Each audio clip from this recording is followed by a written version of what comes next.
Big political news yesterday. Governor Jack Dalrymple will not be running for another term. That leaves North Dakota with its first open gubernatorial race since 2000, when Heidi Heitkamp, who was then the Attorney General, squared off with John Hoeven, who went on to become our governor until 2010. So here we are. We got an open race, and to talk about what the 2016 cycle might hold in store, NDGOP Chairman and State Senator Kelly Armstrong. Kelly, how's it going? Hi, Rob. How you doing this morning? Doing pretty well. Were you surprised by the governor's announcement yesterday? You know, I've been getting that question a lot, and the answer is no. And the reason not is because the governor's office always told us he'd let the party know by the end of August, early September, and I just don't engage in the speculation of will he or won't he. So I just approached it like we'll know in August, and we'll move forward from there. Yeah, I guess that's a good way to look at it. Well, obviously, that opens up some things in the party, and Republicans have been very successful in electing people to statewide office, electing people to the legislature. A lot of potential candidates out there. I mean, do you see, obviously, anytime there's competition within the party, things can get messy? I think if we look at the presidential race nationally, things get a little messy sometimes. You worried about that in North Dakota, all these competitive candidates? You know, I think the difference between national and at the state level is, I mean, at least the names being thrown around now, they all have a tremendous amount of respect for each other. They work closely with each other. You know, we're still a small state when it comes to that. And, no, I think the competition is great for the party, especially because I have no doubt that they'll treat the competition with the respect and dignity it deserves. What sort of, what sort of efforts have we heard from the Democrats that they have been actively recruiting candidates to run for governor?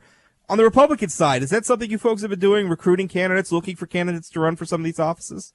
Not governor. One of the issues is, you know, I think anybody who's interested in it has too much respect for Governor Dalrymple to do a whole lot before he made his announcement. But yeah, I mean, we're talking to people to run for other, legislative seats and if some open statewide seat types of situations. So yeah, we're trying to fill out with a qualified electable ticket. Looking at the 2016 race, how are you feeling Republicans are stacking up with Democrats? Democrats obviously saying open seat, that gives them an opportunity to, you know, if they're not running against an incumbent, basically it means, they're seeing it as a little bit easier race. Do you think this is going to be an easier race for Democrats? Well, I think the power of the incumbency is always something to be, factored into an election. And yeah, I think an open seat probably makes it a little more competitive to start. I would say that I'm very confident that whoever we choose on a convention to be our candidate for governor will have a very strong road towards victory in 2016. Do you feel I like our bench better than their bench? I think that might be easy. It's easy to understand why. 701-293-9000, 888-970-9329. What about Democrat side? Do you think Heidi Heitkamp gets into this race? You know, I'm not even speculating on our side. It's very difficult for me to speculate on their side, mostly because it would just be wild conjecture. You know, I don't know if you know this, but I'm not real tight inside her circle. I suppose not. If she gets into the race, do you think, is that a challenge? I saw where you had told a reporter where this is something Heidi possibly running was something that you guys were preparing for. What sort of things are you doing to prepare? You know, we're trying to get our ground game going, and the voter recognition, voter turnout side of the party. That's my function as party chairman. And we're really trying to get our system more sophisticated. You know, with the change in technology, these things just reinvent themselves every 2 years. You know, whether it's social media, email, digital formatting, all of that stuff, you know, and we're just trying to get our resource base provided so our candidates have the best resources available to win in November of 16. Until Heidi says she's not running for governor, we're going to prepare like she is. What sort of things are you doing? And this is something, I guess, just as a political observer, something that I've seen is I've always felt that North Dakota Democrats honestly have done a better job than Republicans when it comes to get out the vote efforts. Now, I think that because North Dakota is sort of a Republican state, that they just have fewer voters to get out. But I feel a lot of times it feels like they're a lot more organized and they've got a lot more maybe tech savvy. In getting some of these voters out. What is the Republican? Especially now that, a lot of Republicans I speak to are worried about, sort of the erosion of that old Republican base, especially in the Red River Valley. What sort of things is the party doing to counteract that? Well, I mean, dealing with the new technological advances in how we gear up for elections. I mean, this is kind of boring stuff, and it doesn't get away from the grassroots volunteerism or having a great platform to run on.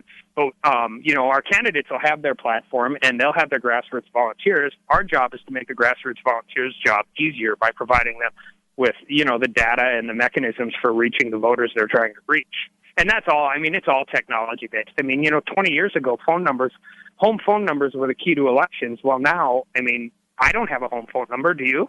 No, I don't. Yeah, so, I mean, it changes. Whether it's Facebook or Twitter or email, and figuring out all of those avenues in place so we can target voters in the most efficient way possible. Legislative races. Democrats in the last cycle made a big deal out of the fact that North Dakota was one of the few states where Democrats made gains. Their gains were very small. They picked up a seat in the House. It was a wash in the Senate. They picked up a seat. Republicans picked up a seat. I have heard from Democrats that they are very, very focused on legislative races and feel like they can make some strides there. Their new chairwoman, Kylie Overson, is obviously a lawmaker, as you are.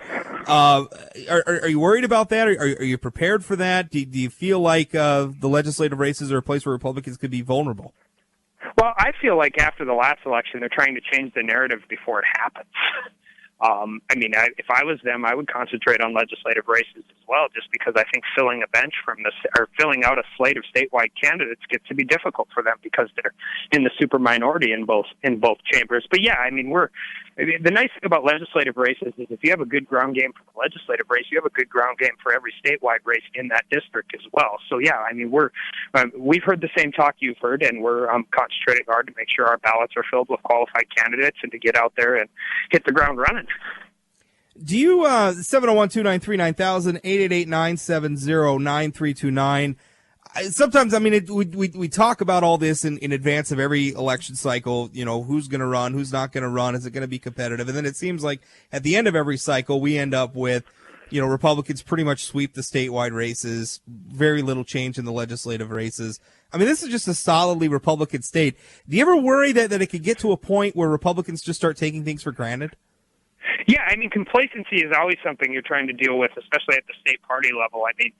When people are happy and doing well, it's a lot harder to get them motivated. It's a lot easier to get motivated when you've been getting kicked around for a decade.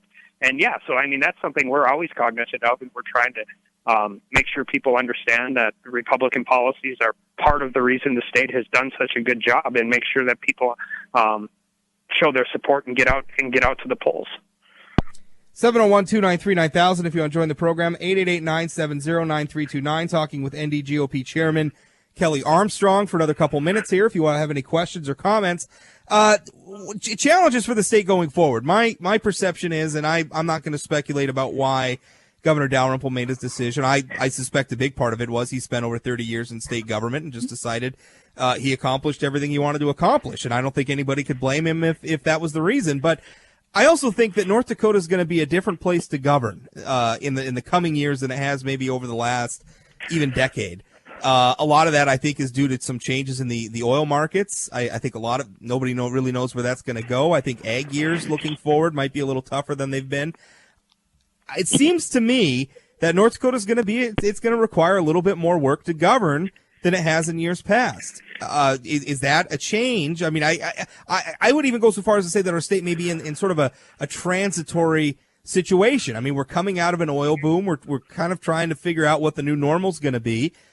Is that something on the minds of Republicans to be prepared for that? Or is this a change or a point, with the state transitioning in terms of culture, transitioning in terms of the economy, is this a point at which voters could say maybe it's time for a different sort of leadership? Well, I think just statewide, the growth we've experienced in the last 8 years, economically is unsustainable over the long term. I think we're going to see, growth slow down, but it'll still grow, which is a tremendously good thing for the state. But I think it's unrealistic, whether it's the oil boom or the tech boom in the Valley or those things. I think it's unrealistic to say that growth is going to continue at that rate forever. So I would contend that now is when conservative policies really come into play as, the massive growth slows down, the infrastructure gets built out, and we stay true to our core of Republican policies that are good for business and low on regulation.